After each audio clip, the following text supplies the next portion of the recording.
In today's episode of the podcast, we're going to be talking about how you can avoid lower back pain this Christmas spell. And before we get into it, if you're watching this early part of December, then start from here and go straight through. If you're watching this and you're in trouble, it's 26th, 27th, 28th of December, you've hurt yourself, a little bit of trouble in the lower back, then some of the points that we'll get to in the second half of today's podcast are going to be much more helpful for you. However, the early part still will be relevant as a bit of a debrief. So, what is the big issue when it comes to Christmas that's so frequently avoided? Every single year we have members, and in the past we've had patients in clinic. You see January comes around and they've hurt themselves over the Christmas spell. And one of the big things with back pain is when you hurt yourself and you don't really know why, we haven't got an explanation for why. Up here it really bothers us. Mentally it really gets people down. Why has it come back again, etc, etc, etc. I thought I was over this. Oh, now that pain's come back down my leg. It really bothers people a lot. But understanding why some of these things happen really can put things into perspective. And we find that when someone knows they're about to do something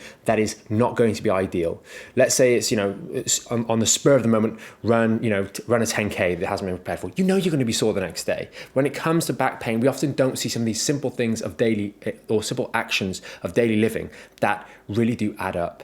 And Christmas aside, lower back issues are frequently, or lower back issues that do not resolve, chronic back issues, as we discussed in the chronic back pain podcast, they are 99.9%. There are things that you're doing every single day, the activities of daily living that are strenuous, that are holding back that recovery process because your body is trying to heal. And Christmas is like daily life on steroids. And we're going to cover some explicit examples in the first half of this episode, and then get into some helpful tips later on. So I'm just going to literally go through a couple of these particular things and just tease out some of the issues with these. But first and foremost, we've got Christmas parties. For most of us of working age, we get to December the 1st and all of a sudden it's Christmas time. Number one, we've got deadlines that are approaching, trying to wrap everything up before the end of the year. We've also got Christmas parties that might start as early as the first or second week in December. And that means our routine, everything kind of goes to pot. Things don't get done in the same ways that they ordinarily would. The increase in calorie intake already starts. The increase in sugar intake already starts. Often the increase in alcohol already starts. The decrease in sleep already starts. You can see that the things are not starting to develop in the right sort of way or in a way that is conducive with healing. And that starts really the early part of December, which is why we've released this podcast a little bit earlier than you might otherwise expect. But Christmas parties are the big one. Know that during this spell, if you're running a little bit low on sleep, you're pushing yourself with deadlines, or you've had a number of parties to attend to and everything else that's going on, don't try and push yourself on your workouts. We'll get to this a little bit later on in the back part of the podcast, but try and keep up some element of your workouts, but don't push yourself. Don't try and go for PBs or anything like that, personal bests or break records or push yourself that extra mile as you ordinarily would. Just try and focus, especially if you are honest with yourself and you know that this is a particularly busy spell for you.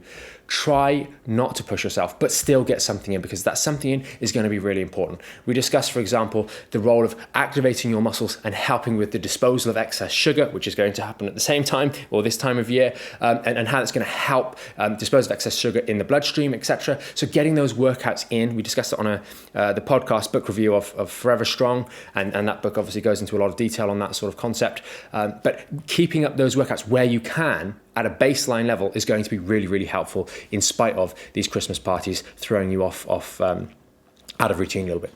The next one is the Christmas shopping, and particularly the last minute sort. The sort where it's maybe the 23rd, 24th of December even, and you're rushing around the shops. You've got 3 or 4 bags on each arm. You're trying to run around the shops, trying to get everything done. And they might not necessarily be that heavy in terms of a kilogram weightage, but the cumbersome nature of rushing around in a busy shopping high street or busy shops or department stores, etc., is going to mean that if you've got a lower back issue and you're pushing yourself through these things just to get it done, we're going to have problems. Simple strategies, and I know it's easy to say this, but getting things done ahead of time, starting in early part of December to get a few things, get some of that Christmas stuff sorted out ahead of time rather than leaving it to the last minute is going to be a great one. And you might be thinking, hey, I'm not going to go to the high street this year. I've fed up with it. My back's too bad. Instead, I'll be sitting on the laptop or sitting on my phone, scrolling through the internet, trying to find stuff. Bear in mind, that's going to be, a lot of sitting. Is that necessarily the best thing for your lower back if you have a L4-5, L5-S1 disc injury to be sat down for extended periods? It's still going to be a factor. And let's say you've got that nice Christmas hamper that's been delivered for, the parents or grandparents, whatever it may be, and that's going to be delivered tomorrow to the front door, and it weighs 3, 4, 5, 6 kilos, and it's in a box this big. Who's going to be taking it off the postman? Who's going to be picking it up off the floor? Maybe he's not going to walk it into your front room, and he's definitely not going to wrap it for you as well. So maybe you're going to have to maneuver that around. And we'll get to that at the very end of the podcast, thinking about those sorts of things. So those deliveries are going to come, and you're going to have to move them from wherever they get dropped off to wherever they're going to be, and probably move them a number of other times in the process of wrapping, etc., etc. So that's something to think about. So try and just plan that ahead of time. Think about what's going to be delivered. But also in some of these cases, like the Christmas shopping, you're going to have to do it anyway. And you're going to be willing to do it anyway because it's Christmas time.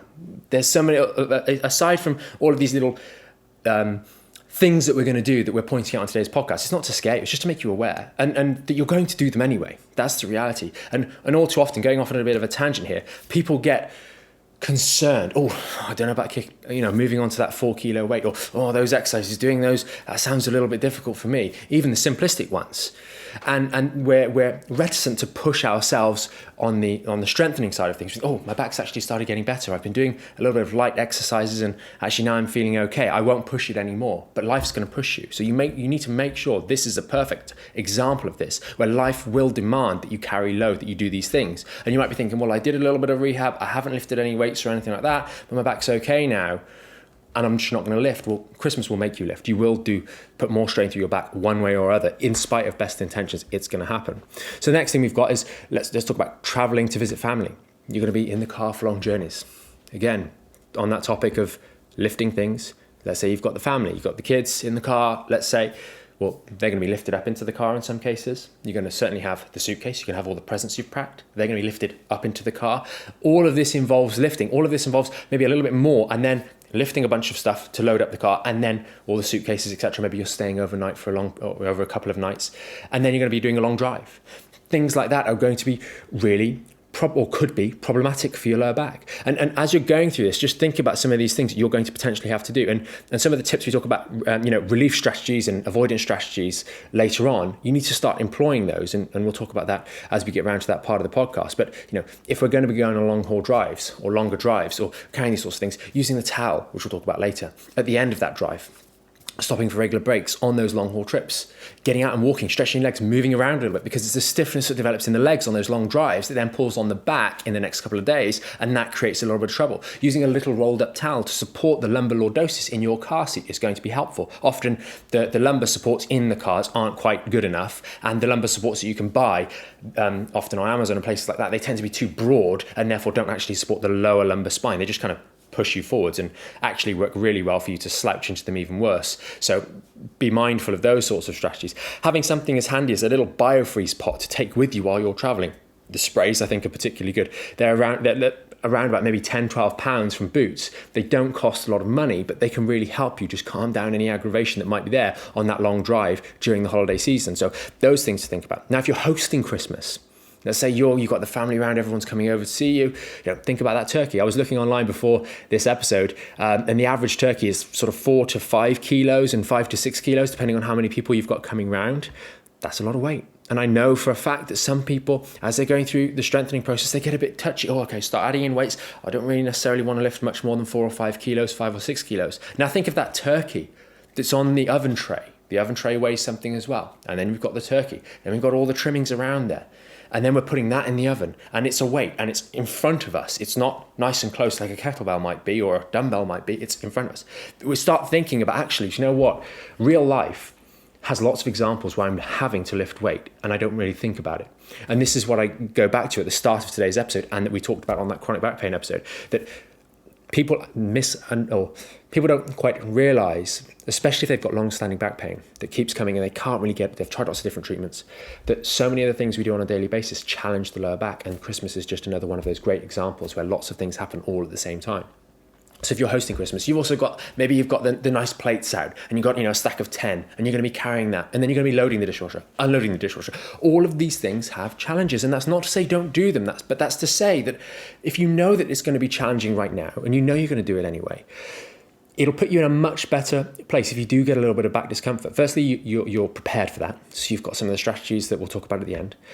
You're prepared for that to happen, so you're going to take alternative actions even if you don't have back pain, to just keep your back strong during this period. But you'll also not be thrown afterwards by going, why on earth does my back hurt? And having to think, oh, what did I do? Oh, this is terrible. It's understandable. And that's really the most important part. How we react to this up here in our heads is the most important part. So another example, wrapping presents. We've got all those presents that we mentioned that we delivered, that we carried. We're going to put them on the table. Are we going to wrap them on the floor with the kids, with the grandkids? We're going to unwrap them on the floor with the kids, with the grandkids, or with other family members. And all of that, lots of bending, lots of moving, lots of stretching, lots of wrapping, lots of all this sort of stuff, carrying them into the car, carrying them upstairs, storing them wherever you're going to store them, taking them to wherever you're going to take them. Some of them might be heavier, some of them might be lighter, some of them might be awkward, larger objects. Are we conditioned to do these things? And it all offers an opportunity for our backs to be tested, challenged. And really, that's something, again, to keep in the back of your mind. Another example here, getting the Christmas tree. Christmas trees are heavy. Are you getting yours out of the loft? Are you getting it out of the garage? Are you going to be moving it through the house to put it up somewhere? Are you going to be doing that on your own? Are you going to be doing that with someone else? Are you going to be going to the shop to collect the tree, to bring it back, to put it in the car, figure out how that's going to work, put it out the car, put it through the house? Oh, it doesn't quite fit. All of these sorts of things. Again, putting the decorations on the tree, going down, going back up, going down, going back up. All of this stuff is repetitive action that's going to challenge your back. And that, again, it's not a problem if we anticipate it, if we're conditioned. But those with back pain, maybe you've just come out of the woods, you started feeling better in November, and actually, yeah, I'm okay. These are opportunities to test our lower back, and we want to make sure that we're strong going into that. And then we finally finish up with the last of the examples, which is Christmas Day itself. We're going to consume, on average, I think the average adult consumes around about 6,000 calories on Christmas Day. Again, we mentioned with reference to the parties, that's alcohol, that's sugar, that's the sorts of stuff that's going to add on, even just the weight of 6,000 calories of food added onto our skeleton. This sort of things are not conducive with a quote unquote healthy lifestyle, but we're all going to do them anyway, and we're going to enjoy them. And that's the most important part. I've not been through that laundry list of activities to scare you, to put you off doing it, because there are many times where we just go, do you know what? It's that special time of year. It's important and there is value in it. And as long as I'm prepared, I can make sure that it doesn't ruin everything, or my back doesn't ruin everything. And I'm going to do these things anyway. But I know that in doing them, there are going to be stresses and strains. And none of those individual things are likely, with good form and preparedness, to overstrain your lower back. However, if you know that adding up cumulatively, they're going to start to take their toll, then cumulatively, starting right now, you can start doing things that are going to improve the resilience in your lower back, learning how to move and bend and lift and etc. properly, and also being more aware. So many people, when they have a lower back issue, they still don't think. They might be very, very competent when they do, for example, a squat movement. Keep the core strong, back strong, bend properly. Think about how my pelvis is moving. Think about how I'm balanced, how the knees are going.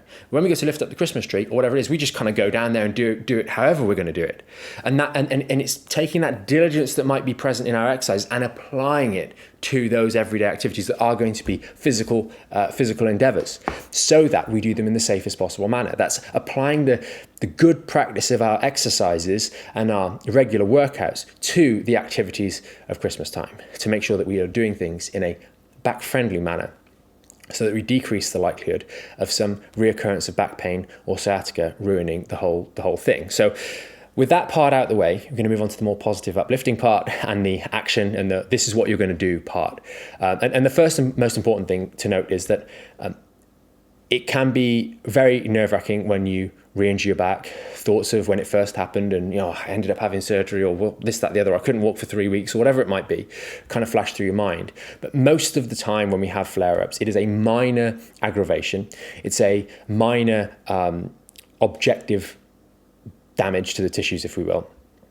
But the inflammation reaction is there. Often it's not very healthy tissue, so it's kind of like a great example that I've always used is the scarred tissue or the cut that's on an older family member's skin, where the skin's not necessarily as healthy as it should be. It's got a bit of scar tissue in there, and when the scab cracks a little bit or gets pulled a little bit, it bleeds quite a lot. It doesn't coagulate and the platelets don't form around it to heal up nice and quickly. It kind of it gets inflamed quite easily and maybe a bit of an overreaction of inflammation. And when we think about the lower back specifically, we have this environment whereby we have small holes. Maybe we've got some degeneration in the back. Maybe we've got a bit of a disc bulge that's recovering, etc. And when excess inflammation fills those holes, we get a lot of symptoms. And so for most people, let alone and bearing in mind the fact that we're also high on alcohol, perhaps not that we're drunk, but we have maybe consumed a little bit more than we ordinarily would this time of year. So that's not going to be favorable for our system. We've consumed more sugar than we ordinarily would, which again is not going to be ideal for our system, thinking of our responses to inflammation, etc. And that's building up in these small holes where our nerves come out, where we've got that damage or that injury, etc. And so it's that inflammation that builds up that leads to the symptoms, which can be extremely severe, even debilitating at times. But it is the inflammation building up in most cases that is the problem. So some of the first things before we get into the crisis management, simple things that you can do literally starting right now. And many of you watching this, I know, those of you that are members or have been following us for a while and subscribing to the channel will already probably be doing these things, hopefully. And that is doing some simple lower body stretching. It is the fatigue, it is the tightness that develops in your hip musculature that is going to start to bother your back. Because often it's not that instant first pull, it's the subsequent pulls that really bother you most. So it's after that long drive where your hips are nice and tight that they prevent your hips moving as well when you go to sit down, so the lower back flexes a little bit more. And so the lower back loads a little bit more through that L5-S1 disc injury that you've got that's trying to heal up, and that's what flares and sets things off. So regular daily stretching of those hip muscles. It doesn't have to take a long period of time, 10, 12, 15 minutes max. Some hip flexor work, some glute work, some hamstring work, done in a back-friendly manner. So that means, for example, with the hamstrings, we're not touching the floor. For the glutes, as in we're not just bending down to touch the floor and rounding our lower back, because that defeats the object of it. This is the sort of stuff we talk about at length in other episodes of the podcast and in the program, etc. Doing it in a sensible way that actually targets the hip muscles, not targets the back, because there's no need to stretch the back in these particular scenarios. We're going to do that in a different way in a moment. The glutes, for example, not doing the piriformis figure 4 stretch on your back on the floor, because that's going to end up rounding the back, but instead doing it with good posture, perhaps seated, stretching into those glutes. Hip flexors, again, kneeling maybe down by the side of the bed or kneeling with one back leg on the bed to stretch those hip flexors, keeping your spine nice and strong, nice and neutral. So we're actually targeting the hip flexor rather than just arching our lower back. Those sorts of stretches are the ones that are going to help keep our hips nice and mobile. And just a 20 to 30 second, ideally 30 second hold on each of those, twice each muscle. So 2 times on the right hip flexor, 2 times on the left hip flexor, so on and so forth. It's going to take you around about 12, 15 minutes max.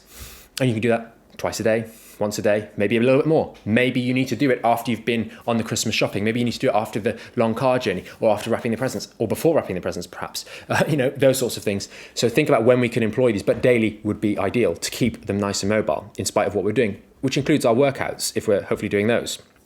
We can also use the rolled up towel to support our lumbar spine. That is a fantastic decompression stretch. I mentioned it earlier, using a smaller rolled up towel whilst you're driving on those long drives.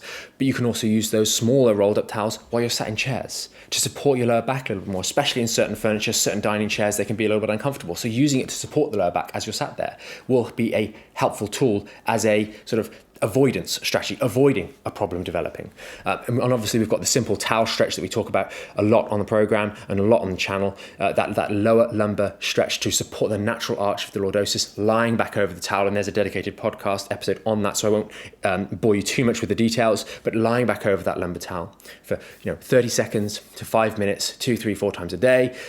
It's not a tremendous amount of time to spend doing something. And if we've been doing more stuff that squashes our back, i.e. carrying the Christmas shopping, i.e. preparing for Christmas dinner, just grabbing a few moments to just unload things can be really, really helpful. And then we've also got the sort of the final point of sort of avoidance, so to speak, is going to be actually continuing your workout regime. Commit to 3, 4, ideally 5, but even if we're just going to get 3 sessions in a week, 30 minutes, we can all find that. No matter how busy we are, we can find that 30 minutes 3 times a week to get a good workout done. And the important thing here is if you are particularly busy, tremendously busy, then just work on doing 75, 80% of your normal workout in terms of intensity. So let's say you were using normally a 10 kilo, just use a 7 kilo, just get it done. And just use a 7 kilo if you're normally using a 10, just so it's a little bit easier, but you're getting something done to keep that tightness. And those of you that are maybe dealing with a back injury and you're not out of the woods yet, there's still the problem. You're still vulnerable. You're not necessarily able to even do, 5, 6, 7 reps of proper, for example, something like a dead bug, or you struggle to do 3 sets of 10 normal air squats. If you're in that particular position, you need to keep doing those workouts because they're providing a bit of stability, a bit of strength and support to your lower back. And that's going to actually help you make you safer when you're doing all of those other things. Because a lot of people, when they're, what you find when they're early on in the Back in Shape program, is they don't have the strength and stability to partake in those activities of daily living without them being aggravating because they're so very weak. They can't even lie on the floor and do 3 sets of 10 full range of motion dead bugs without things starting to move in ways they shouldn't. So then we think about the turkey, we think about the examples that I've all mentioned here, and you see that, we need to provide a little bit of stability. We need to try and be a little bit more cautious this year, perhaps, but we need to acknowledge that those things are going to be problematic and just continue on with our strengthening work during this period to try and at least provide a little bit of a shield against some of the stresses and strains that are going to come our way. And then what do we do if we're in crisis? Well, if we are in a crisis, we've had a flare-up, you're watching this right now, and it's December 26th, and you've hurt your back, or you've overdone it during this Christmas period, then, as I said earlier at the start of this section, most of it is going to be excess inflammation that's built up. Yes, there's going to be some tissue damage that's flared things up, but most of the cause of, or the thing that's really, really driving your pain right now is going to be that excess inflammation that's occurred. And therefore, using something like contrast bathing, which is alternating heat and ice, always finishing ice, for 2 to 3 minutes can work really, really well for people, especially if you've got a bit of degeneration in the lower back and the holes are a little bit smaller that I mentioned earlier. And that is, 2 to 3 minutes of heat directly over the spine. If you're getting sciatic symptoms or pain down into the hip or down the leg, over the spine, because that's where it's coming from. But we pop that on the spine, 2 to 3 minutes, take it off, put ice on, 2 to 3 minutes, take it off, put heat on, 2 to 3 minutes, take it off, put ice on, take it off, put heat, take it off, put ice, and then that's kind of one run through. It might take you, around about 12, 15 minutes again, but we can do that multiple times a day. If your inflammation is particularly high and you've got a lot of pain, then doing it multiple times a day can really, really help you at least calm it down a little more in a targeted manner, as opposed to taking, oral anti-inflammatories, etc. It can work in a much more targeted and efficient manner for us and be more effective. So that's something to really, really work at because it works instantly, whereas some of the other things like ibuprofen, it's going to take a bit of time to build up appropriate levels in your system to actually even have any meaningful effect in the body, and therefore using something like contrast bathing can be a really good alternative. And then we've got things, it's a little bit of a plug for Christmas time, and it's not like we make any of these, but massage guns are a great tool. They're so affordable now for everybody. You've got some of the top brands like Therabody and like Hyperice making very affordable, under £100 or thereabouts, models of these guns, and then you can get numerous variations on Amazon for significantly less as well, that I think aren't necessarily quite as good in terms of the build quality, but they do the job. Those massage guns to loosen off some of the musculature in your hips, as we mentioned earlier with regards to the stretching. Some of them can even work just nicely for alleviating some of the pain. For example, if you've got tremendous sciatic pain down, the outside of your calf, just you getting the vibration on there can feel nice in the moment, and it's just a bit of symptomatic relief. It's not fixing anything, but at least it reduces the amount of pain that you're in without having to take analgesics and other more intensive pain medications, which are doing exactly the same thing. They're numbing the pain, they're masking the pain, but they've come with side effects, unfortunately, that you might not want to experience during the Christmas period. So there's a number of strategies to help you moving forward. Ultimately, do your best. Be aware that Christmas does have some challenges, and to the degree that you're not actually very strong, you haven't necessarily built up a good level of resistance in your workouts. Maybe you've been a bit cautious about progressing. Maybe you're only doing light body weight exercises at the moment because that's where you're up to right now. That's as far as you've come, and you will go on, but Christmas has just come around at the wrong time for you, so to speak, or your back pain has come at the wrong time, and it means that Christmas is going to be a bit more challenging. Hopefully now you're forewarned, and therefore you can think about things through that lens and know that, as I said earlier, if you do struggle to do, 5-10 reps of the dead bugs, for example, on the floor, or you struggle to do 3 sets, 4 sets, 5 sets of squats with good form all the way down to 90 degrees, then know that this is going to be a bit of a challenge. If maybe you've been a bit cautious about picking up a 5-6 kilo kettlebell to do some squats, for example, or some other exercises with load on your back, I'm a bit nervous about that. Know that Christmas is going to demand more of you, and just be careful again. If you're one of those people that actually you've been making great progress, you're doing some using some good weights now, you're exposing your body voluntarily to those challenges, and your body was responding in kind. It's stronger than it was before. You've built up some of that resilience that's helped with the healing process in your lower back. Then still be mindful of these things. Don't unnecessarily abuse yourself, but know that you are going to be a little bit safer. And I would say for those that are in the former camp, just start working towards next year so that you're in a stronger position then. Some of these challenges come when we least want them to, but the most important thing to understand is that if we identify them early, ahead of time, we can really be very effective in the way we maneuver around them. And also, you have the power to move forwards with these things. You have in your control the ability to do your exercises on a daily basis, to commit to making progressive, steady improvements in the resistances and the weights that you expose your back to on a voluntary basis, to mean that activities of daily living are less and less provoking, less and less likely to aggravate a weak and healing lower back. But over time, that weak and healing lower back becomes a healed lower back, which then moves on to become a strengthened lower back, which then comes on to be something that can deal with and handle the sorts of stresses and strains that daily life just doesn't throw at us. The hardest thing that you're doing every day or exposed to every day is going to be the sessions that you voluntarily put yourself through in your workouts, and therefore picking up that turkey and moving around, blah, blah, blah, when you're preparing for Christmas or carrying a bunch of shopping bags on your arms, it's not a problem. It's a very, very low risk task. That's all we can all do, is decrease the risk of injury. And we do that by increasing the strength, the resilience, and the competence of our body. And that comes through. It's not complicated. It's not necessarily challenging up here in many ways, although you could say it is, but it's simple work consistently over the long period. And maybe if there's one thing you can take away from this video, maybe, I don't know when exactly you're going to be watching this, maybe it's even after Christmas, but commit moving forwards to just steadily building resistance. Don't try and do things in a month. Don't try and do things in a couple of weeks. Commit to making it a part of your lifestyle, a part of what you do every day. It doesn't have to be tremendously time consuming. As I mentioned earlier, we can get some good strengthening work, some good workouts done in half an hour, and we can do that 3, 4, or 5 times a week. It's not a lot of time, but it can make times like Christmas so much more enjoyable because we don't have the threat looming over the back of us of injuring our lower back again or setting us back and ruining Christmas, because we've heard it time and time again. And we don't want that for you. We want you to have a great time, especially this time of year, but all times of year as well.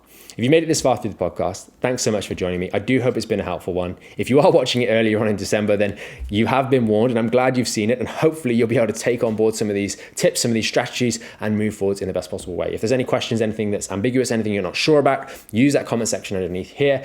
And if you know someone else that's struggling, especially coming into this time of year, consider sharing this particular video with them. Hopefully it gives them some words of warning and words of wisdom that they can use to avoid their Christmas going a little bit south when it comes to back pain. So hopefully it really helps them too. Thanks for watching, and we'll see you in the next episode.